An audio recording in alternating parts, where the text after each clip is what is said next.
وسلم. أستغفر الله الذي لا إله إلا هو الحي القيوم وأتوب إليه. لا حول ولا قوة إلا بالله العلي العظيم.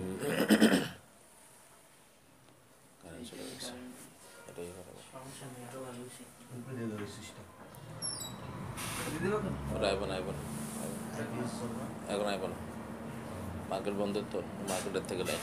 অনেক সময় সবাই ইশারা কথা বলবো। আলহামদুলিল্লাহ, আল্লাহ পাকের মেহেরবানি, আল্লাহ সুবহানাহু ওয়া তাআলা আমাদেরকে দ্বীনের নিসবতে, কোরআন হাদিসের নিসবতে, দাওয়াত ও তাবলীগের নিসবতে অল্প কিছু সময়ের জন্য এখানে একত্রিত হওয়ার, বসার জন্য তৌফিক দান করছেন, কবুল করেছেন। এর জন্য আল্লাহ পাকের শুকরিয়া আদায় করে আমরা সকলেই দিল থেকে উচ্চ আওয়াজে বলি আলহামদুলিল্লাহ।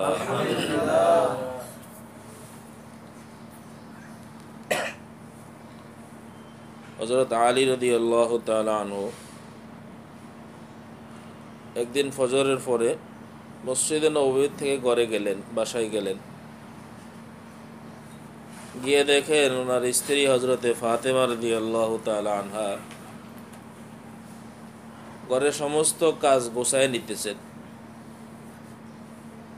ঘরে যত কাপড় চোপড় ছিল ময়লাযুক্ত সমস্ত কাপড় চোপড়গুলি একত্রিত করে তিনি পরিষ্কারের জন্য বালতিতে ভিজাইছেন। ওইদিকে চুলার মধ্যে পানি গরম করতেছেন, আর একদিকে তিনি চাক্কি পিষতেছেন। আলী রাদিয়াল্লাহু তাআলা আনহু করে যে এই হালত, এই অবস্থা দেখার পরে বড় আশ্চর্য হলেন যে কখনো তো এরকম দেখি নাই যে ফাতেমা রাদিয়াল্লাহু তাআলা আনহা একসাথে সমস্ত কাজ হাতে নিয়ে এভাবে হুলস্থুল কারবার করে ফেলিতেছেন। কারণ কি আজকে এই অবস্থা কেন? আজকে তিনি বড় আশ্চর্য হইলেন, দেখলেন ফাতেমা রাদিয়াল্লাহু তাআলা আনহা কাঁদতেছেন আর চাক্কি পিষতেছেন। তিনি জিজ্ঞাসা করলেন, ফাতেমা, আজকে তোমার এই হালত কেন, এই অবস্থা কেন? একদিকে পানি গরম করতেছ, একদিকে কাপড় চোপড় ধোয়ার জন্য সব বালতিতে রেডি করছো, আর একদিকে নিজে চাক্কি পিষতেছ। এরকম তো আমি কখনো দেখি নাই, আজকে হাল কেন? ফাতেমা রাদিয়াল্লাহু তাআলা আনহা কিছুই বলতেছেন না, চুপচাপ কাজ করতেছেন আর কাঁদতেছেন। হযরত আলী কাররামাল্লাহু ওয়াজহা আবারও জিজ্ঞাসা করলেন, ফাতেমা, আজকের এই হালত কেন তোমার? কি সমস্যা?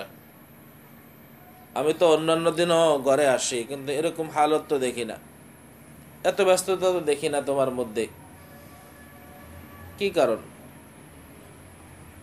তখন হযরত ফাতেমা রাদিয়াল্লাহু তাআলা আনহা বললেন, আজকে রাত্রে আমি একটা স্বপ্নে দেখেছি।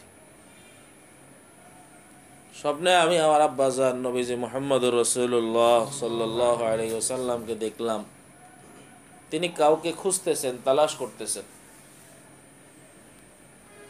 আমি জিজ্ঞাসা করলাম, আব্বা, আপনি কাকে খুঁজেন, কাকে তালাশ করেন? নবীজি আমাকে দেখে বললেন, বেটি ফাতেমা, আমি তো তোমাকে খুঁজতেছি, তোমাকেই তালাশ করতেছি।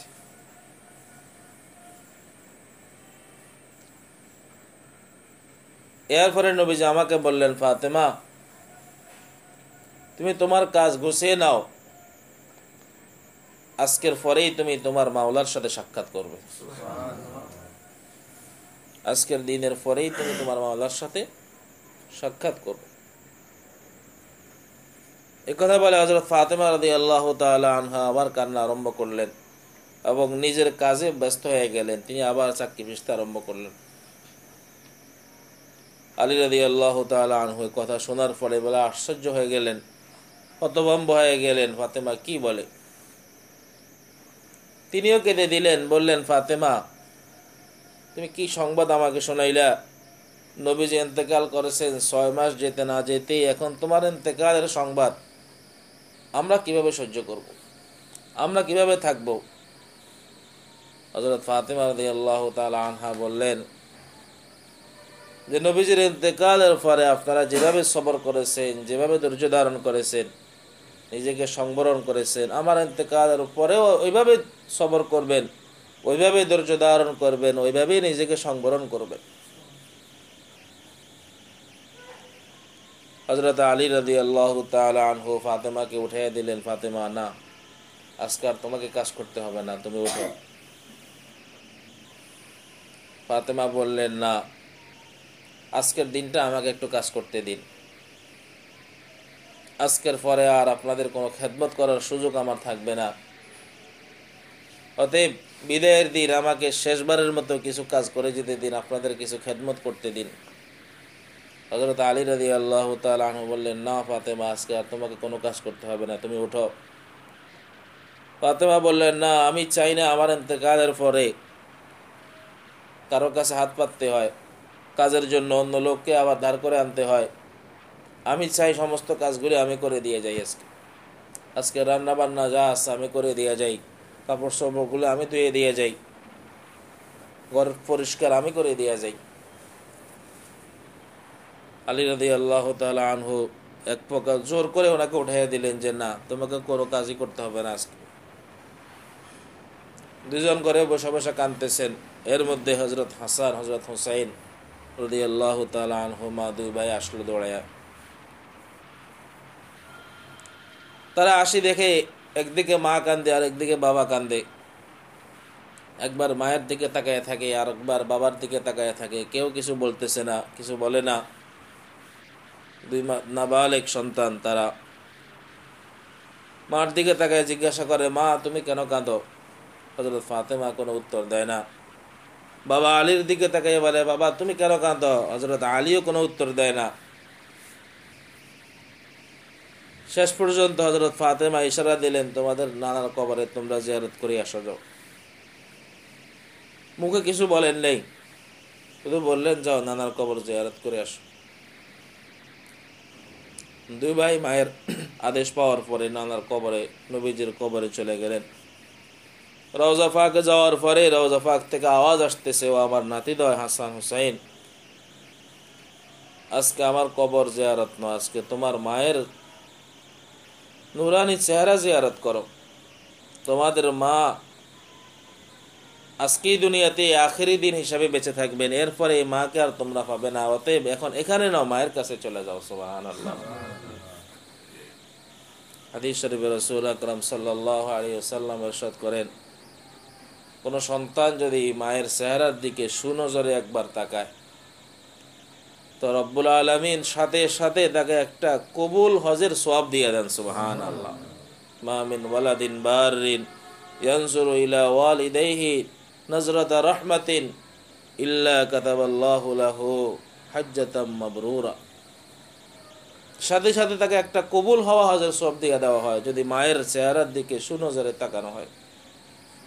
সাহাবী প্রশ্ন করলেন, ইয়া রাসূলুল্লাহ, ওয়া ইন নাযারা কুল্লা ইয়াউমিন মিয়াতা মাররা, কেউ যদি তার মায়ের চেহারার দিকে দৈনিক 100 বার তাকায়, তাহলে কি 100টি হজের সওয়াব পাবে?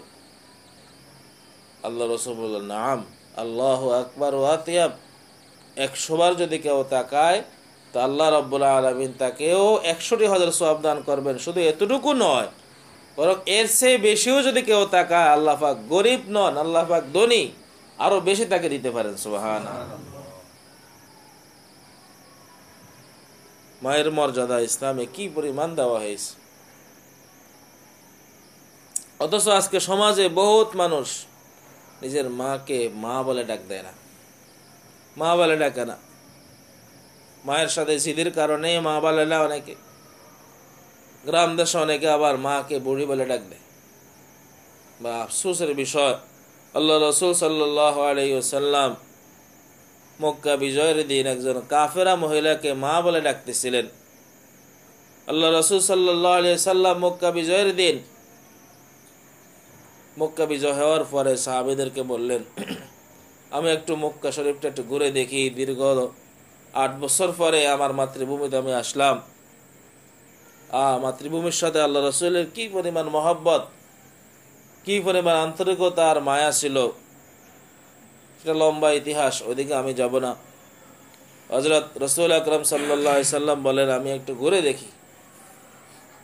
সাহাবীরা বললেন, ইয়া রাসূলুল্লাহ, আমরা আপনাকে একা যেতে দিতে পারি না, কারণ মাত্র আজকে মক্কা বিজয় হলো, আপনি একা একা বাইর হবেন, দুশমনরা আপনার উপর আক্রমণ করতে পারে। আল্লাহ রাসূল বললেন, না, আমি একাই যাব। তোমাদেরকে দল বল নিয়ে গেলে মানুষ আমাকে আমাকে দেখলে ভয় পাবে, আমি সাধারণ মানুষের সাথে মিশতে পারবো না তখন। শেষ পর্যন্ত সাহাবীরা বললেন, ঠিক আছে ইয়া রাসূলুল্লাহ, আপনি একাই যান, তবে আমরা দূর থেকে আপনাকে পাহারা দিব। রাসূলুল্লাহ সাল্লাল্লাহু আলাইহি সাল্লাম বাইর হয়ে গেলেন, ঘুরে ঘুরে দেখার জন্য। দেখলেন বহুত লোক মাল সামানা নিয়ে ভাগতেছে, মক্কা মক্কা ত্যাগ করে চলে যাইতেছে। এর মধ্যে একজন বুড়ি মহিলা, মাথার মধ্যে বিশাল এক গাঁটটি, এটা নিয়ে কোনোভাবেই সে চলতে পারতেছে না, কিন্তু তারপরেও হাঁপাইতে হাঁপাইতে দৌড়াইতেছে। একবার পড়ে যায় তো আবার বহু কষ্টে উঠে, ওই গাঁটটি মাথায় নেয় তো আবার দৌড়ে, আবার পড়ে যায়, এই অবস্থা তার। আল্লাহ রসুল দেখার পরে পিছন থেকে ডাক দিলেন, ও মা, আপনি কোথায় এভাবে হাঁপাইতেছেন, হাঁপায় হাঁপায় দৌড়াইতেছেন, কোথায় যাইতেছেন, কেন বাঁকতেছেন?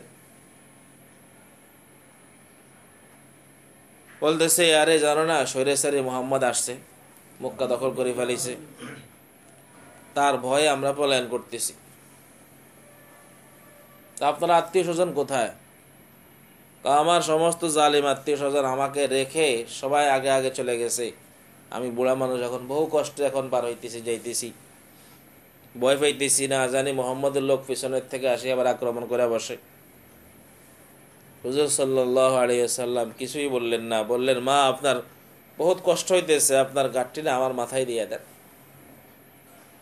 আমি আপনাকে গন্তব্যে পৌঁছায় দিব। বলি চিন্তা করলো, এই তো সুযোগ, এক লোক আসছে, তেরে দিয়ে কিছু কাজ করেনি। বলি, দো জাহান বাদশাহ, ইমামুল মুরসালিন, সৈয়দুল মুরসালিন সাল্লাল্লাহু আলাইহি ওয়াসাল্লামের মাথা মোবারকের উপরে নিজের গাঁটটিটা উঠিয়ে দিয়েছে। হুজুর সাল্লাল্লাহু আলাইহি ওয়াসাল্লাম ওই বুড়ির গাঁটটি নিয়ে বুড়ির সাথে সাথে এখন রওনা হয়েছে। দূর পাহাড় পর্যন্ত যখন পৌঁছলেন, বুড়ি বলতেছে, বাবা, ওই যে আমার আত্মীয় স্বজন ওই পাহাড় টিলার উপরে আছে, অবস্থান করতেছে, বাস তোমাকে বিদায় দিলাম, তুমি এবার আমাকে এখানে পৌঁছাই দিলেই হবে, আর যেতে হবে না সামনে, আমি যেতে পারবো।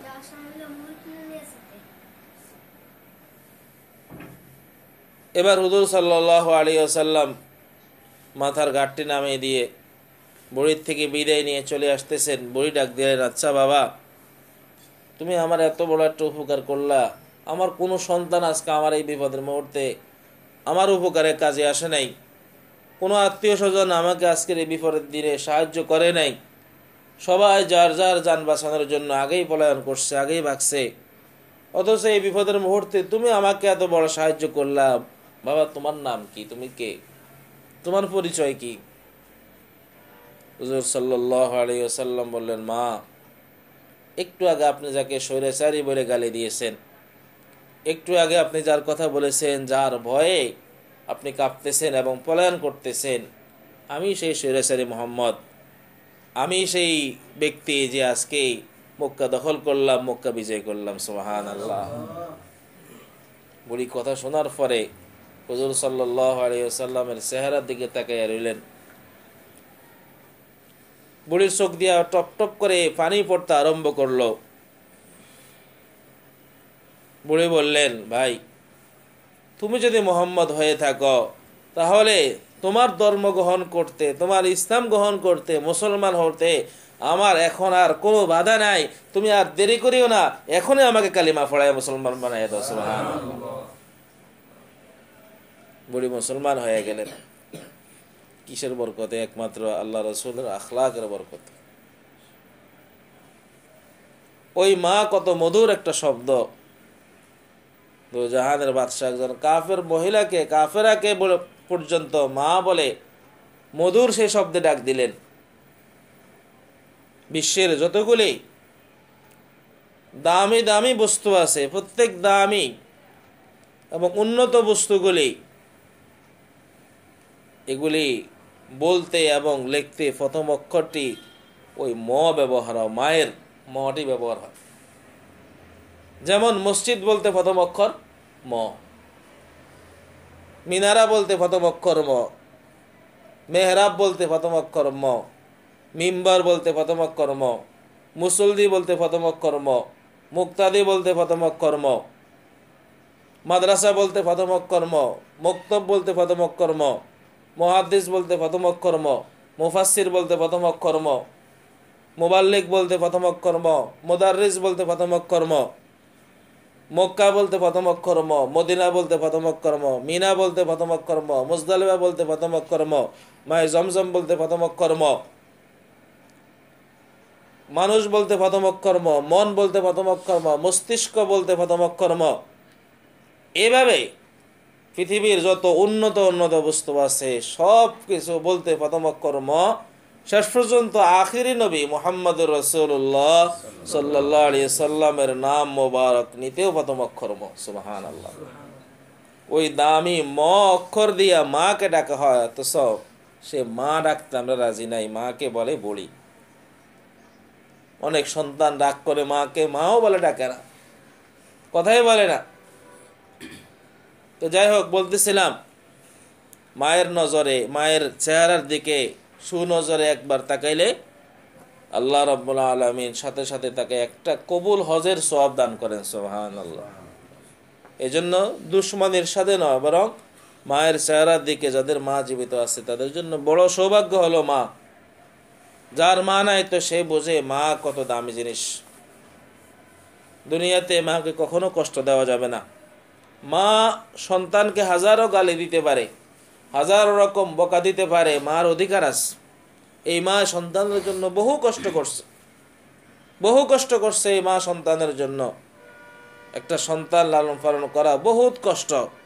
শীতের মৌসুমে বাচ্চারা আধা ঘন্টা পর পর রাত্রিবেলা পেশাব করে দেয়, মা এতটুকু সহ্য করে না। পেশাব করার সাথে সাথে কুদরতিভাবে মায়ের চোখ খুলে যায়, মা সাথে সাথে বাচ্চার পেশাব পায়খানা সাফ করে দেয়। এভাবে সারা রাত মায়ের ঘুম নষ্ট, মা আর ঘুমাইতে পারে না। কত কষ্ট করে একটা সন্তানের জন্য মা। এই জন্য যে মায়ের চামড়া দিয়া, এই নিজের শরীরের চামড়া দিয়া জুতা বানায় যদি মাকে পড়তে দেওয়া হয় তাহলেও মায়ের হক আদায় হবে না, এক ফোঁটা দুধের ঋণ পরিশোধ হবে না। তো ওই মায়ের অধিকার আছে সন্তানকে গালি দেওয়ার, সন্তানকে কিছু বলার, কিন্তু সন্তানের কোনো অধিকার নাই মায়ের সাথে রাগ করে কথা বন্ধ করে দেওয়া এবং মাকে ভিন্ন করে দেওয়া। আজকাল যেগুলো চলতেছে সমাজের মধ্যে, এটা কোনো অধিকার নাই সন্তানের।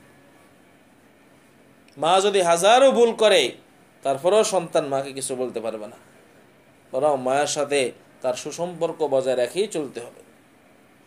এমনকি কোরআনে কারীম আল্লাহ পাক ইরশাদ করেন যে তোমার মা যদি মুশরিকা হয়, মা যদি ভিন্ন ধর্মের লোক হয়, তুমি মুসলমান হয়ে গেছো, তারপরেও খবরদার মায়ের সাথে দুর্ব্যবহার করতে পারবে না, তারপরেও দুর্ব্যবহার করতে পারবে না, খারাপ ব্যবহার করতে পারবে না।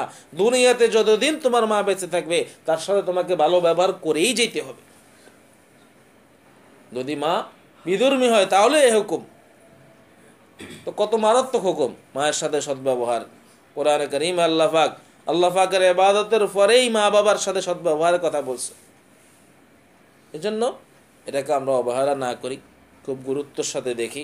তো হযরত হাসান এবং হুসাইন রাদিয়াল্লাহু তাআলা আনহুমা নানার কবরে যাওয়ার পরে নবীজি মুহাম্মদুর রাসূলুল্লাহ সাল্লাল্লাহু আলাইহি সাল্লাম বললেন, যাও, আজকের দিনেই তোমাদের মায়ের নুরানি চেহারা দেখার সুযোগ পাবে, এরপরে আর পাবে না। অতএব আজকে এখানে নয়, বরং তোমরা ঘরে চলে যাও, তোমাদের মায়ের কাছে চলে যাও।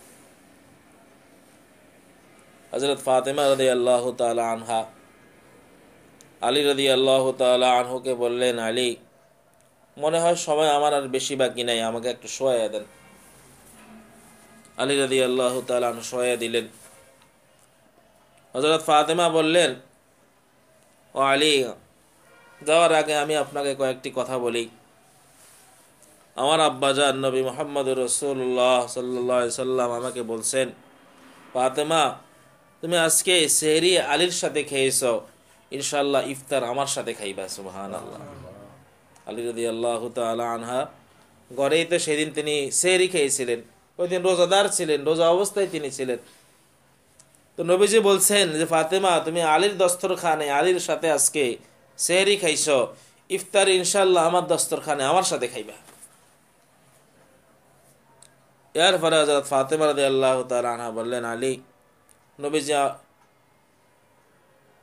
আমাকে কয়েকটি কথা বলছেন, আমি আপনাকে কয়েকটি ওসিয়ত করে যাইতেছি, আপনি মেহেরবানি করে মনোযোগ দিয়ে শুনুন। আমার 1 নম্বর ওসিয়ত হলো, আমার ইন্তেকালের পরে আপনি যে কোনো মেয়েকে পছন্দ আপনি বিবাহ করে নেবেন, এতে আমার কোনো আপত্তি থাকবে না। তবে আমার আবেদন, আমার ইন্তেকালের পরে আমার 2টা নাবালেগ বাচ্চাকে বুকে নিয়ে একটি রাত্রি হলেও আপনি ঘুমাইবেন একা একা। আর এরা 2 ভাই বালেগ হওয়ার পরে এদেরকে আপনি আল্লাহর হাওয়ালা করে দেবেন। বালেগ হওয়া পর্যন্ত, সাবালেগ হওয়া পর্যন্ত আপনি আপনার তদারকিতে, আপনার দায়িত্বে রেখে এদেরকে লালন পালন করবেন। এটা আমার ওসিয়ত। 2 নম্বর ওসিয়ত হলো, আপনি মেহেরবানি করে আমাকে মাফ করে দিবেন। আপনার সংসারে আসার পরে আমি আপনার খেদমতে অনেক ত্রুটি বিচ্যুতি আমার দ্বারা হয়ে গেছে, আমি আপনার যথাযথ উপযুক্ত কোনো খেদমত করতে পারি নাই, এই জন্য আল্লাহর হস্তে আমাকে মাফ করে দিবেন। যদি আপনি মাফ না করেন তাহলে কাল কিয়ামতের দিন আমি আমার আব্বাজান নবী মুহাম্মদুর রাসূলুল্লাহ সাল্লাল্লাহু আলাইহি সাল্লামের সামনে আমি এই চেহারা দেখাইতে পারবো না। হযরত আলী রাদিয়াল্লাহু তাআলা আনহু কান্না আরম্ভ করলেন, ফাতেমা, তুমি আমার কাছে মাফ চাইতেছো, এটা তো দূরের কথা, বরং উল্টা আমি তোমার কাছে মাফ চাইতেছি। কারণ আমার জানা মতে তুমি আমার ঘরে আমার সংসার আসার পরে আজ পর্যন্ত আমি কোনোদিন 2 বেলা তোমাকে সুন্দরভাবে পেট ভরে খাওয়াইতে পারছি কিনা আমার জানা নেই। আজ পর্যন্ত 2 বেলা তোমাকে আমি সুন্দরভাবে পেট ভরে খাওয়াইতে পারি নাই, অথচ তুমি দোজানের বাদশাহ নবী মুহাম্মদুর রাসূলুল্লাহ সাল্লাল্লাহু আলাইহি সাল্লামের কলিজার টুকরার সন্তান তুমি। আমি আলী তোমার কাছে ক্ষমা চাই, তুমি আমাকে মাফ করে দিও। হযরত ফাতেমা রাদিয়াল্লাহু তাআলা আনহা বললেন, আলী, আমার সময় শেষ হয়ে আসতেছে, আমার 3য় নসিহতটি শোনেন। আমার 3য় ওসিয়তটি হলো, আমার ইন্তেকালের পরে কোনো মানুষকে ডাকবেন না, কাউকে খবর দিবেন না, কাউকে জানাবেন না। আপনি আমার 2 সন্তান আপনারা মিলে আমার লাশ গোপনে দাফন করে দিবেন। হযরত আলী রাদিয়াল্লাহু তাআলা আনহু বললেন, না ফাতেমা, তুমি কি বলতেছো? তুই নবীজির মেয়ে, তোমার ইন্তেকালের পরে আমরা গোপনে দাফন করে দিব, কাউকে ডাকবো না, এটা হয় না। আমি গোটা মদিনাবাসী সকলকে সংবাদ পৌঁছায় দিব, সমস্ত মুহাজিরদেরকে উপস্থিত করব, সমস্ত আনসার সাহাবীদেরকে আমি উপস্থিত করব, সবার উপস্থিতিতে তোমার জানাজা হবে। হযরত ফাতেমা রাদিয়াল্লাহু তাআলা আনহা বললেন, না আলী, আমার ইন্তেকালের পরে আপনি কাউকে ডাকবেন না। নবী আমাকে বলছেন, ফাতেমা, তুমি পর্দায় থাকো, পর্দা করো। যেদিন থেকে তিনি আমাকে পর্দার কথা বলছেন, এরপর থেকে আজ পর্যন্ত কেউ আমার এই শরীর দেখে নেই, আমার এই চেহারা তো দেখেই নেই, আমার শরীরও দেখে নেই। অতএব আমি চাই আমার ইন্তেকালের পরেও আমার এই দেহ, এই শরীর না দেখুক যে ফাতেমা কি পরিমাণ মোটা ছিল, কি পরিমাণ লম্বা ছিল।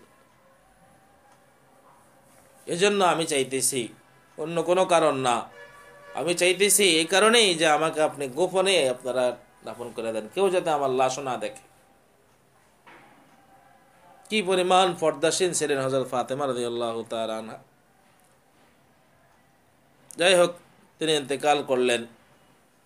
আলী রাদিয়াল্লাহু তাআলা আনহু কাফনের ব্যবস্থা করলেন, খাটে উঠাইলেন। এখন খাটের 3 পায়া, 1 পায়া ধরলেন হযরত আলী, আরেক পায়া ধরলেন হযরতে হাসান, আরেক পায়া ধরলেন হযরতে হুসাইন। 4র্থ পায়াটি ধরার মতো কোনো ব্যক্তি পাওয়া যায় না, লোক পাওয়া যায় না। অপেক্ষা করতেছিলেন কি করা যায়। এর মধ্যে থেকেই দেখলেন সামনের দিক থেকে হযরতে আবু যর গিফারি রাদিয়াল্লাহু তাআলা আনহু আসতেছে। আলী রাদিয়াল্লাহু তাআলা আনহু আগায়া গেলেন, বললেন, আবু যর, নবীজির মেয়ে তো আর বেঁচে নাই, সে ইন্তেকাল করেছে, এখন তার খাট ধরার জন্য একজন লোকের প্রয়োজন, তুমি আগায় আসো। হযরত আবু যর গিফারি রাদিয়াল্লাহু তাআলা আনহু কাঁদতে কাঁদতে আগায় আসলেন। এবং খাটে আরেকটি পায়া তিনি ধরলেন। কবরস্থানে নিয়ে যাওয়া হলো। লাশ যখন কবরে নামাবেন, হযরত আলী রাদিয়াল্লাহু তাআলা আনহুর মতো এত বীর বাহাদুর ব্যক্তি কাঁদতে কাঁদতে বুক বাসায় ফেলতেছেন, দাড়ি মোবারক ভিজে যাইতেছে, টপ টপ করে পানি পড়তেছে। হযরতে হাসান একদিকে চিৎকার করে কাঁদতেছেন, হযরতে হুসাইন আরেকদিকে কাঁদতেছেন। এই অবস্থা দেখার পরে ওনাদের কান্না দেখে আবু যর গিফারি সহ্য করতে পারেন নাই, তিনিও কাঁদতে আরম্ভ করছেন। এক পর্যায়ে জোশের সাথে এসে গেছেন, তিনি কবরকে উদ্দেশ্য করে কয়েকটি কথা বলা আরম্ভ করছেন। তিনি বলতেছেন, ইয়া কবর আতাদরি মানিল্লাযী জিনা বিহা ইলাইক, হাযিহি বিনত রাসূলিল্লাহি সাল্লাল্লাহু আলাইহি ওয়াসাল্লাম, হাযিহি যাওজাতু আলী রাদিয়াল্লাহু তাআলা আনহু, হাযিহি উম্মুল হাসানাইন রাদিয়াল্লাহু তাআলা আনহুমা। ও কবর, তুমি জানো তোমার মধ্যে কাকে রাখতেছি? তিনি অবস্থা, এদিকে সবার কান্না দেখে নিজেকে সহ্য করতে পারতেছিলেন না, পাগলের মতো হয়ে গেছেন, কি বলবেন না কি বলবেন দিশাহারা হয়ে গেছেন। তখন কবরের সাথে কথা বলা আরম্ভ করছেন। হযরত আবু যর গিফারি রাদিয়াল্লাহু তাআলা আনহু কবরকে বলতেছেন, ও কবর, তুমি জানো তোমার মধ্যে কাকে রাখতেছি? ইনি হলেন দো জাহানের বাদশাহ নবী মুহাম্মদুর রাসূলুল্লাহ সাল্লাল্লাহু আলাইহি সাল্লামের কলিজার টুকরা সন্তান হযরত ফাতেমা। ইনি হলেন রাসূলের বিশিষ্ট সাহাবী হযরত আলী কাররামাল্লাহু ওয়াজহার স্ত্রী। ইনি হলেন রাসূলের আদরের কলিজার টুকরা দুই নাতি হযরত হাসান এবং হুসাইনের আম্মাজান। ও কবর, একটু বুঝে শুনে ব্যবহার করিও ওনার সাথে, কে উনি একটু চিন্তা করিও। কিতাবের মধ্যে আসছে, তখন উল্টা কবর থেকে পাল্টা আওয়াজ আসতে আরম্ভ করছে। কবর বলতেছে, হাজা লাইসা বাইতু হাসাবিন ওয়ালা নাসাব। ও আবু যর, তুমিও শুনে রাখো, এই কবর এটা এমন একটা ঘর, এখানে কারো কোনো বংশের পরিচয় চলে না, এখানে কারো কোনো নামের পরিচয় চলে না, এখানে কারো কোনো বুজুর্গের পরিচয় চলে না। এই কবরের মধ্যে একমাত্র পরিচয় চলে মানুষের ঈমান এবং আমল। এখানে কে কার সন্তান, কে কোন বংশের, কে কোন বুজুর্গ ব্যক্তি, এই সমস্ত কোনো পরিচয় কবরে চলে না, বরং কে ঈমান নিয়ে আসতে পারলো, কে নেক আমল করে আসতে পারলো, এই দুইটা পরিচয় কবরের মধ্যে চলে। সুবহানাল্লাহ। আমার ভাই, এই যে কথা কবরের পক্ষ থেকে যে এখানে কোনো বংশের পরিচয় চলে না, কোনো মানুষের পরিচয় চলে না, এই কথাটা হযরত ফাতেমাকে উদ্দেশ্য করে বলা হয় নাই, মূলত আমাকে আপনাকে দুনিয়ার মানুষকে উদ্দেশ্য করে বলা হয়েছে। কারণ হযরত ফাতেমা তো বড় নেককার মহিলা ছিলেন, আল্লাহ রাসূলের সন্তান, কলিজার টুকরা, আদরের কলিজার টুকরা সন্তান ছিলেন। জান্নাতি সমস্ত মহিলাদের সর্দারনি হবেন তিনি। দুনিয়াতে থাকতেই যিনি জান্নাতের সুসংবাদ পাইছেন, ওনার তো কোনো গুনাহ ছিল না। কবর ওনাকে উদ্দেশ্য করে বলে নাই, কবর কথাগুলি আমাকে আপনাকে দুনিয়াবাসীকে বলে গেছে, যেন আমরা আমাদের আমলকে ঠিক করে নেই, যেন আমরা আমাদের আখলাককে দুরুস্ত করে নেই, যেন আমরা নিজেদেরকে নিজেরা সংশোধন করে নেই, আমাদেরকে উদ্দেশ্য করে বলা হয়েছে। হযরতে ওসমান রাদিয়াল্লাহু তাআলা আনহু কবরের কাছে গেলে এত বেশি কাঁদতেন, হাদিস শরীফে আসছে, হাত্তা তাবুল্লা লিহিয়াতাহু, যে ওনার দাড়ি মোবারক ভিজে টপ টপ করে পানি পড়ত। লোকেরা জিজ্ঞাসা করতো, ওসমান, তাজকুরুল জান্নাত ওয়ান নার ফালা তাবকি ওয়া তাবকি হাযা, আপনি আমাদেরকে জান্নাতের আলোচনা করে শোনান, জাহান্নামের কত ভয়াবহ কথা আপনি আমাদেরকে বলে শোনান, নসিহত করে শোনান, তখন আপনাকে এত কাঁদতে দেখি না, অথচ কবরস্থান দেখলে, কবরে আসলে আপনি এই পরিমাণ কেন কান্না করেন? হযরত ওসমান রাদিয়াল্লাহু তাআলা আনহু বলেন, আল কবরু মানজিলুম মিন মানাজিলিল আখিরা, ফাইন নাজা মিনহু ফামা বা'দাহু আইসারু মিনহু ওয়া ইল্লাম ইয়ানজু ফামা বা'দাহু আশাদ্দু মিনহু। আরে শোনো, এই কবর হলো আখিরাতের ঘাঁটি সমূহের সর্বপ্রথম ঘাঁটি। এই কবর থেকে যে নাজাত পেয়ে যাবে, তো পরবর্তী সমস্ত ঘাঁটিগুলি তার জন্য সহজ হয়ে যাবে। সুবহানাল্লাহ। পরবর্তী সমস্ত ঘাঁটিতেও সে নাজাত পেয়ে যাবে। আর এই কবরের মধ্যে যে ধরা খেয়ে যাবে, তো পরবর্তী সবগুলি ঘাটি তার জন্য আরো কঠিন থেকে কঠিন, একের পর এক কঠিন হইতে থাকবে এবং সবগুলিতে সে ধরা খাইতে থাকবে। এই জন্য কবর দেখলে আমি এত বেশি কান্না করি। তাই আসুন আমরাও আমাদের ঈমান আমলকে ঠিক করি, আমরা যাতে কবরে ঈমান এবং আমলকে নিয়ে যাইতে পারি। ঈমান এমন একটা দামি জিনিস যে হযরত রাবিয়া বসরি ঘটনা আমরা শুনেছি, কোনো আলেম ছিলেন না, আলেমা ছিলেন না, সাধারণ নেককার মহিলা ছিলেন, ইবাদত গুজার মহিলা ছিলেন, কিন্তু কবরে যাওয়ার পরে ওনাকে যখন প্রশ্ন করা হলো মার রব্বুকা, তোমার রবকে, তিনি উল্টা ফেরেশতাদেরকে প্রশ্ন করছেন তোমাদের রবকে। অথচ তিনি কোনো আলেমা ছিলেন না, আলেম ছিলেন না, কোনো আলেমের স্ত্রীও ছিলেন না, সাধারণ ইবাদতকারী একজন মহিলা ছিলেন, নেককার মহিলা ছিলেন, এতটুকুই। উল্টা ফেরেশতাদেরকে প্রশ্ন করে তোমাদের রবকে। ফেরেশতারা বলে আমাদের রব আল্লাহ। তোমাদের আল্লাহ কোথায় থাকেন? আল্লাহ আরশের উপরে থাকেন, আরশ আজিমে থাকেন। তোমরা কি সেখান থেকে পারমিশন নিয়ে আসছো? জি, পারমিশন নিয়ে আসছো। কত দূর হবে? মানে আনুমানিক 500 বছর হবে, এত দূরত্ব থেকে আমরা আসছি। তো আনুমানিক 500 বছরের উপর থেকে তোমরা আসি, তোমরা তোমাদের আল্লাহকে ভুলে গেছো, রবকে ভুলে গেছো? না। তাহলে আমি মাত্র 3.5 হাত মাটির নিচে আসি, আমি কিভাবে আমার রবকে বলে যেতে পারি? সুবহানাল্লাহ। সারা জীবন যে রবের জন্য নিজের জীবন কোরবান করে দিলাম, মাত্র 3.5 হাত মাটির নিচে আসি, আমি আমার রবকে ভুলে গেলাম। দেখেন ঈমান কি পরিমাণ মজবুত ছিল, যার কারণে তিনি উল্টা ফেরেশতাদেরকে ধমক দিয়ে জিজ্ঞাসা করতেছেন বলো তোমাদের রবকে। উত্তর না দিয়ে ফেরেশতাদেরকে প্রশ্ন করে বসছে। এটা হলো একমাত্র ঈমানের জোর, আমলের জোর। এজন্য দুনিয়াতে আজকে চলতেছে হলো সব স্রোত উল্টা দিকে, স্রোত উল্টা দিকে চলতেছে। আমরা আজকে বিধর্মীদের কৃষ্টি কালচারে অভ্যস্ত হয়ে যেতেছি দিন দিন, আমাদের মধ্যে সুন্নত ছুটে যাইতেছে, নবীর আদর্শ আমাদের থেকে আস্তে আস্তে ছুটে যাইতেছে। এই জন্য অবস্থা, ভয়াবহ অবস্থা আমাদের চলতেছে, এবং যে কোনো সময় আল্লাহ পাকের পক্ষ থেকে আমাদের উপর কোন সময় কোন গজব নামিয়ে আসে, আল্লাহ হেফাজত করুক, আল্লাহ হেফাজত করুক। আমাদের আমল আখলাক, আমাদের চলাফেরা দেখলে তো বড় ভয় লাগে। এজন্য সবাই সতর্ক থাকি এবং তওবা ইস্তেগফার বেশি বেশি করতে থাকি, আল্লাহর কাছে কান্নাকাটি করতে থাকি। আল্লাহ পাক যাতে দুনিয়াবাসীর হালত পরিবর্তন করে দেয়, সকলকে দ্বীনের বুঝ দান করে, ঈমানি শক্তি দান করেন, নেক আমল করার তৌফিক দান করেন, আল্লাহর দিকে রুজু হওয়ার, রুজু থাকার তৌফিক দান করে আমাকেও আপনাকেও দুনিয়াবাসী সকলকে আল্লাহ পাক যাতে কবুল করেন, ঈমান ও নেক আমলের দৌলত দান করেন, এবং আমাদের সকলকে যাতে আল্লাহ পাক জান্নাতুল ফিরদাউস দান করেন। সকলে বলি আমিন। দুরূদ শরীফ পড়ি। আল্লাহুম্মা সাল্লি আলা মুহাম্মাদ ওয়া আলা আলি মুহাম্মাদ কামা সাল্লাইতা আলা ইব্রাহিম ওয়া আলা আলি ইব্রাহিম ইন্নাকা হামিদুম মাজিদ। اللهم بارك على محمد وعلى آل محمد كما باركت على إبراهيم وعلى آل إبراهيم إنك حميد مجيد.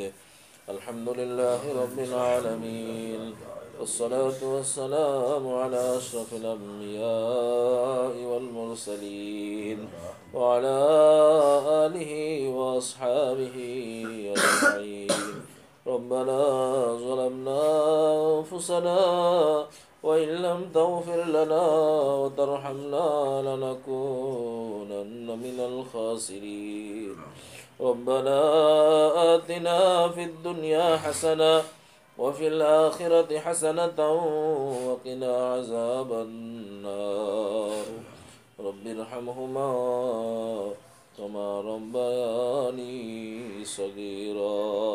يا حي يا قيوم برحمتك نستغيث. يا حي يا قيوم برحمتك نستغيث. يا حي يا قيوم برحمتك نستغيث. أصلح لنا شأننا كله. أصلح لنا شأننا كله ولا تكلنا إلى أنفسنا طرفة عين وإلهكم إله واحد لا إله إلا هو الرحمن الرحيم ألف لام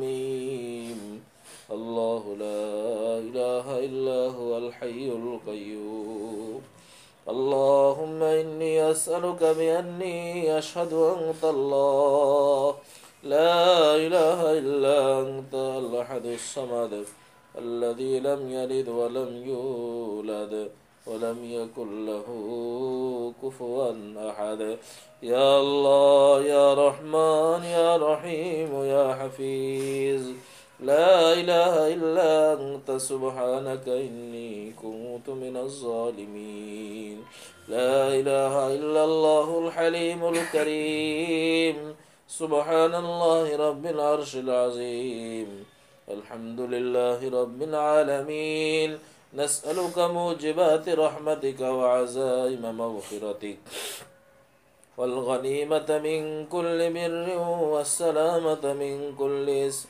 لا تدع لنا ذنبا إلا غفرته ولا هما إلا فرجته ولا دينا إلا قضيته ولا مريضا إلا شفيته ولا حاجة من حوائج الدنيا والآخرة هي لك رضا إلا قضيتها ويسرتها يا أرحم الراحمين اللهم صل على سيدنا محمد صلاة تنجينا بها من جميع الأهوال والآفات وتقضي لنا بها جميع الحاجات وتطهرنا بها من جميع السيئات وترفعنا بها عندك على الدرجات وتبلغنا بها أقصى الغايات من جميع الخيرات في الحياة وبعد الممات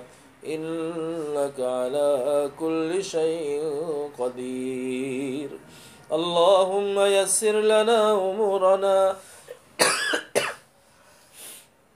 مع الراحة لقلوبنا وأبداننا والسلامة والعافية في ديننا ودنيانا فسهل يا إلهي كل صعب بحرمة سيد الأبرار سهل بفضلك يا عزيز يا الله يا الله يا الله يا كريم يا كريم يا كريم يا رحيم يا رحيم يا رحيم يا رحمن يا رحمن يا رحمن يا غفار يا غفار يا غفار يا غفور يا غفور يا غفور يا ستار يا ستار يا ستار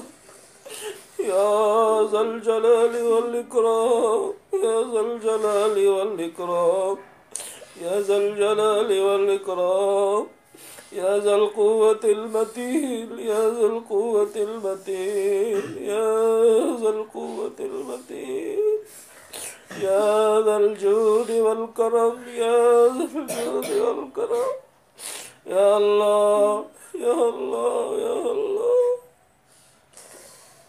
আল্লাহ ফজর নামাজের পর থেকে দিনে কিছু কথাবার্তা বলার পরে শোনার পরে আপনার শাহী দরবারে আল্লাহ ক্ষমা ভিক্ষার দোকানে হাত তুলেছে আল্লাহ মেহেরবানি করে আমাদের জিন্দেগীর সমস্ত গুনাহ কথাগুলো আপনি মাফ করে দিন আল্লাহ আমাদের ঈমান ও আমলকে আপনি দুরুস্ত করে দিন আল্লাহ আমাদেরকে ঈমান ও আমল আপনি সঠিকভাবে নসিব করে দিন আল্লাহ পরিপূর্ণ ঈমানদার হিসেবে আমাদেরকে কবুল করে নিন আমাদেরকে বেশি বেশি নেক আমল করার তৌফিক দিয়ে দিন আপনার রেজামন্দি আপনার সন্তুষ্টির জিন্দেগি নসিব করে দিন আল্লাহ আপনার নারাজের জিন্দেগি থেকে অসন্তুষ্টির জিন্দেগি থেকে সকলকে আপনি হেফাজত করুন আল্লাহ দুনিয়ার স্রোত আজকে চলতেছে অন্যদিকে আল্লাহ উল্টা দিকে স্রোত চলতেছে আল্লাহ দুনিয়ার কাউকে বিশ্বাস করা কঠিন হয়ে গেছে আল্লাহ আল্লাহ আওয়াম মানুষ যারা বোঝে না তারা অনেক গুনাহ করে, কিন্তু আলেম ওলামারা যারা বুঝে তাদেরকে আপনি দ্বীনের সহি বাজদান করছেন। আল্লাহ তাদের মধ্যে আজকে আল্লাহ দ্বীনের বুঝ মনে হয় না আল্লাহ, তারা আজকে উল্টা পাল্টা করতেছে আল্লাহ। আল্লাহ দুনিয়ার মানুষ সকলকে আপনি হেদায়েত নসিব করে দেন, সারা বিশ্বের মুসলমানদেরকে আপনি হেদায়েত নসিব করে দেন, সারা বিশ্বের মুসলমান ইমানদারদেরকে হেদায়েত নসিব করে দেন, সকলকে দ্বীনের সহি বুঝ আপনি নসিব করে দেন। আল্লাহ বিশ্বের বহু জায়গায় মুসলমানরা আজকে নির্যাতিত আল্লাহ, মুসলমানরা আজকে মার খাইতেছে আল্লাহ, তাদের অপরাধ তারা আপনাকে বিশ্বাস করে আল্লাহ। মিয়ানমারের মুসলমানদের অপরাধ তারা ইসলামকে বিশ্বাস করে, আল্লাহকে বিশ্বাস করে, আখিরাতকে বিশ্বাস করে। আল্লাহ মিয়ানমারের মুসলমানদের দ্বিতীয় কোনো অপরাধ নাই আল্লাহ, তাদের একটা অপরাধ তারা মুসলমান আল্লাহ, তাদের একটা অপরাধ তারা আপনাকে বিশ্বাস করে, আপনাকে মানে আল্লাহ। আল্লাহ তাদের উপর আজকে যে পরিমাণ জুলুম অত্যাচার চলতেছে আল্লাহ, আল্লাহ আপনি ছাড়া তাদের কোনো সাহায্য করেন না আল্লাহ। আল্লাহ মিয়ানমারের মুসলমানদেরকে, মিয়ানমারের ভাই বোনদেরকে আপনি হেফাজত করুন আল্লাহ, রোহিঙ্গা ভাই বোনদেরকে আপনি হেফাজত করুন, আপনি তাদেরকে গায়েবী মদত করুন, গায়েবী ভাবে সাহায্য করুন আল্লাহ, কুদরতি ভাবে তাদেরকে সাহায্য করেন আল্লাহ। আল্লাহ তাদের ভুল ত্রুটিগুলো আপনি মেহেরবানি করে মাফ করে দিন আল্লাহ, তাদের ত্রুটি বিচ্ছুতিগুলো আপনি মাফ করে দিন, তাদের অপরাধগুলো আপনি মাফ করে দেন আল্লাহ। আমরা তাদের পক্ষ হয়ে ক্ষমা চাইতেছি আল্লাহ, তাদের ভুল ত্রুটিগুলো আপনি মাফ করে দিন, তাদেরকে আপনি গায়েবী সাহায্য করুন আল্লাহ। আল্লাহ তাদেরকে গায়েবী সাহায্য করুন আল্লাহ, আল্লাহ তাদেরকে গায়েবী সাহায্য করুন আল্লাহ। আল্লাহ যারা আমাদের দেশে আশ্রয় নিয়েছে আল্লাহ, আল্লাহ আমাদের দেশের পক্ষ থেকে আল্লাহ সরকারি ভাবে নিষেধ আল্লাহ, ওখানে যাওয়া যায় না আল্লাহ, তাদের পর্যন্ত পৌঁছা সম্ভব হয় না এখন আল্লাহ, তাদেরকে কোনো ত্রাণও পৌঁছানো যায় না আল্লাহ। আল্লাহ আমাদের যা করণীয় আল্লাহ সেটাও আমরা করতে পারি নাই, আমাদের দ্বারা অনেক ত্রুটি হয়ে গেছে আল্লাহ। আমাদের এই সমস্ত মুসলিম ভাই বোনদের পাশে দাঁড়ানো আল্লাহ আমাদের উচিত ছিল, আমাদের জন্য জরুরি ছিল আল্লাহ, আমরা সেটাও করতে পারি নাই আল্লাহ, আপনি আমাদেরকেও মাফ করে দেন আল্লাহ। যারা আশ্রয় নিয়েছে আল্লাহ, আল্লাহ তাদেরকে সঠিকভাবে আল্লাহ আশ্রয় আপনি নসিব করে দিন, তাদের জানমালের আপনি হেফাজত করুন আল্লাহ। যারা বিপদে আছে তাদের বিপদ আপদ দূর করে দিন আল্লাহ। মজলিস আমাদের উপস্থিত রয়েছে, আমাদের সমস্ত গুনাহ খাতাগুলো আপনি মাফ করে দিন, আমাদের সকলকে আপনি বেগুনাহ মাসুম বানিয়ে দিন, আমাদেরকে আপনি বেগুনাহ মাসুম বানিয়ে দিন আল্লাহ। আমাদের সমস্ত গুনাহগুলো আপনি মাফ করে দিন আল্লাহ, আমাদের সমস্ত গুনাহগুলো আপনি মাফ করে দিন আল্লাহ, আমাদের সমস্ত গুনাহগুলো আপনি মাফ করে দিন। আমাদের সকলের জান মাল ইজ্জত আবরুর আপনি হেফাজত করুন আল্লাহ। দুনিয়া আখিরাতের সমস্ত পেরেশানি থেকে আমাদেরকে হেফাজত করুন আল্লাহ। দুনিয়া আখিরাতের সমস্ত মুশকিলাতগুলো আপনি হাল করে দিন, আমাদের সমস্ত জরুরতগুলো আপনি পুরো করে দিন, ইজ্জত ও আফিয়তের সাথে জিন্দেগি নসিব করে দিন। আপনার হাবিবুল সুন্নাত আদর্শ অনুযায়ী জিন্দেগি যাপন করার তৌফিক দিয়ে দিন, ঈমান ও নেক আমলের সাথে জিন্দেগি নসিব করে দিন। আমাদের মধ্যে, আমাদের আত্মীয় স্বজনদের মধ্যে, মহল্লাবাসীদের মধ্যে যারা অসুস্থ সকলকে আপনি শিফা নসিব করে দিন আল্লাহ। রোগের কোনো শেষ নাই আল্লাহ, কত মানুষ কত রোগে আক্রান্ত, কত মুসিবতে আক্রান্ত, কত পেরেশানিতে আক্রান্ত আল্লাহ। সকলের যাবতীয় মুসিবতগুলো আপনি দূর করে দিন, সকলের যাবতীয় পেরেশানিগুলো আপনি দূর করে দিন, সকলের যাবতীয় রোগ ব্যাধিগুলো আপনি দূর করে দিন, সকলকে সুস্থতা নেক হায়াত নসিব করে দিন। আমাদের পরিবার পরিজন আত্মীয় স্বজন সকলের প্রতি আপনার খাস রহমত নাজিল করুন। আমাদের ছেলে সন্তানদেরকে, মেয়ে সন্তানদেরকে আপনি কবুল করে নিন, তাদেরকে নেককার হিসাবে আপনি কবুল করে নিন, নেক জিন্দেগি আপনি নসিব করে দিন আল্লাহ। পারিবারিকভাবে যতজনের যত পেরেশানি রয়েছে আল্লাহ, সকলের পারিবারিক যাবতীয় পেরেশানিগুলো আপনি দূর করে দিন, প্রত্যেকের রিজিকের মধ্যে আপনি বরকত দিয়ে দিন আল্লাহ, প্রত্যেকের কামাইয়ের মধ্যে বরকত দিয়ে দিন, প্রত্যেকের চাকরি বাকরির মধ্যে বরকত দিয়ে দিন, প্রত্যেকের ব্যবসা বাণিজ্যের মধ্যে বরকত দিয়ে দিন, প্রত্যেকের দোকান ফাড়ে আপনি বরকত দিয়ে দিন আয় আল্লাহ। সকলকে হালাল রুজি খাওয়ার তৌফিক দান করুন, হালাল রিজিক সকলকে নসিব করে দিন, হারাম থেকে বেঁচে থাকার তৌফিক দান করুন আল্লাহ। হারাম থেকে হারাম পরিহার করার তৌফিক দান করুন আয় আল্লাহ। আয় আল্লাহ আমাদের দুই হাতকে আপনি কবুল করে নিন। আয় আল্লাহ আমাদের দুই হাতগুলিকে আপনি কবুল করে নিন। আমাদের দুই হাতগুলিকে আপনি কবুল করে নিন। আমাদের হাতগুলিকে আপনার রহমতের দ্বারা ভরপুর করে দিন। আমাদের হাতগুলিকে আপনার রহমতের দ্বারা ভরপুর করে দিন। আমাদের হাতগুলিকে আপনার রহমতের দ্বারা ভরপুর করে দিন। আয় আল্লাহ আমাদের লাল মিয়া ভাই গত সপ্তাহে মজলিসে উপস্থিত ছিল আল্লাহ, আজকে দিনে অসুস্থ হয়ে বাড়িতে শুয়ে আসছেন আল্লাহ, লাল মিয়া ভাইকে আপনি সুস্থ করে দিন। আয় আল্লাহ লাল মিয়া ভাইকে আপনি সুস্থ করে দিন। আয় আল্লাহ লাল মিয়া ভাইকে আপনি সুস্থ করে দিন। আমাদের সকলকে নেক হায়াত নসিব করে দিন। আয় আল্লাহ আমাদের সকলকে নেক হায়াত নসিব করে দিন। আল্লাহ যতদিন দুনিয়াতে বেঁচে থাকে আল্লাহ সুস্থতার সাথে বেঁচে থাকার তৌফিক দিয়ে দিন। আয় আল্লাহ আর জালিম মউত থেকে সকলকে আপনি হেফাজত করুন। আয় আল্লাহ আমাদের কাউকে বিছানায় ফেলে রাখিয়েন না আল্লাহ। আল্লাহ অসুস্থতা দিয়ে বিছানায় ফেলে রাখিয়েন না আল্লাহ। পরিবারের জন্য বোঝা বানায়েন না আমাদেরকে আল্লাহ। আমাদেরকে পরিবারের জন্য বোঝা বানায়েন না আল্লাহ। দুনিয়াবাসীর জন্য বোঝা বানায়েন না আল্লাহ। হাসপাতালের বেড়ে ফেলে রাখিয়েন না আল্লাহ। আল্লাহ অপমৃত্যু দিয়ে দিন না আমাদেরকে আল্লাহ। অ্যাক্সিডেন্টের মৃত্যু দিয়েন না আল্লাহ। অ্যাক্সিডেন্টের মৃত্যু দিয়েন না আল্লাহ। আল্লাহ আগুনে পড়ার মৃত্যু দিয়েন না আল্লাহ। আল্লাহ নদীতে ডুবার মৃত্যু দিয়েন না আল্লাহ। পানিতে ডুবে মৃত্যুবরণ দিয়েন না আল্লাহ। ইজ্জতের সাথে সুস্থ অবস্থায় আল্লাহ জুমার দিন আপনি মৃত্যু নসিব করিয়েন আল্লাহ। ইজ্জতের সাথে সুস্থ অবস্থায় জুমার দিন আপনি মৃত্যু নসিব করিয়েন আল্লাহ। আয় আল্লাহ যতদিন হায়াত আছে আল্লাহ, আল্লাহ যতদিন হায়াত আছে আল্লাহ এই হায়াতকে যেন আমরা কাজে লাগাইতে পারি আমাদেরকে সেই তৌফিক দান করুন আল্লাহ। আল্লাহ যতদিন হায়াত আছে হায়াতকে আমরা মূল্যায়ন করতে পারি আমাদের সকলকে সেই তৌফিক দান করুন। আল্লাহ প্রতিটা মুহূর্ত আল্লাহ আপনার সন্তুষ্টি নিয়ে বেঁচে থাকার তৌফিক দান করুন আল্লাহ। দুনিয়ার প্রতিটা মুহূর্ত আপনার সন্তুষ্টি নিয়ে বেঁচে থাকার তৌফিক দান করুন। আয় আল্লাহ একটা মুহূর্তের জন্য যেন আপনাকে নারাজ না করে আল্লাহ। আপনার অসন্তুষ্টি থেকে আল্লাহ আপনি সকলকে হেফাজত করুন। আমাদের সকলকে আপনি হেফাজত করুন। আমাদের সকলকে আপনি কবুল করে নিন। আয় আল্লাহ আমাদের সকলকে আপনি কবুল করে নিন। আমাদের সকলকে আপনি কবুল করে নিন। আমাদের সকলের দরখাস্তগুলো আপনি কবুল করে নিন। আমাদের সমস্ত দোয়া মুনাজাতগুলো আপনি কবুল করে নিন। আয় আল্লাহ আপনার হাবিব সাল্লাল্লাহু আলাইহি ওয়াসাল্লামের তোফাইলে আমাদের প্রত্যেকের দোয়া মুনাজাতগুলো আপনি কবুল করে নিন। সাল্লাল্লাহু তাআলা আলা খায়রি খালকিহি মুহাম্মাদ ওয়া আলিহি ওয়া আসহাবিহি আজমাইন।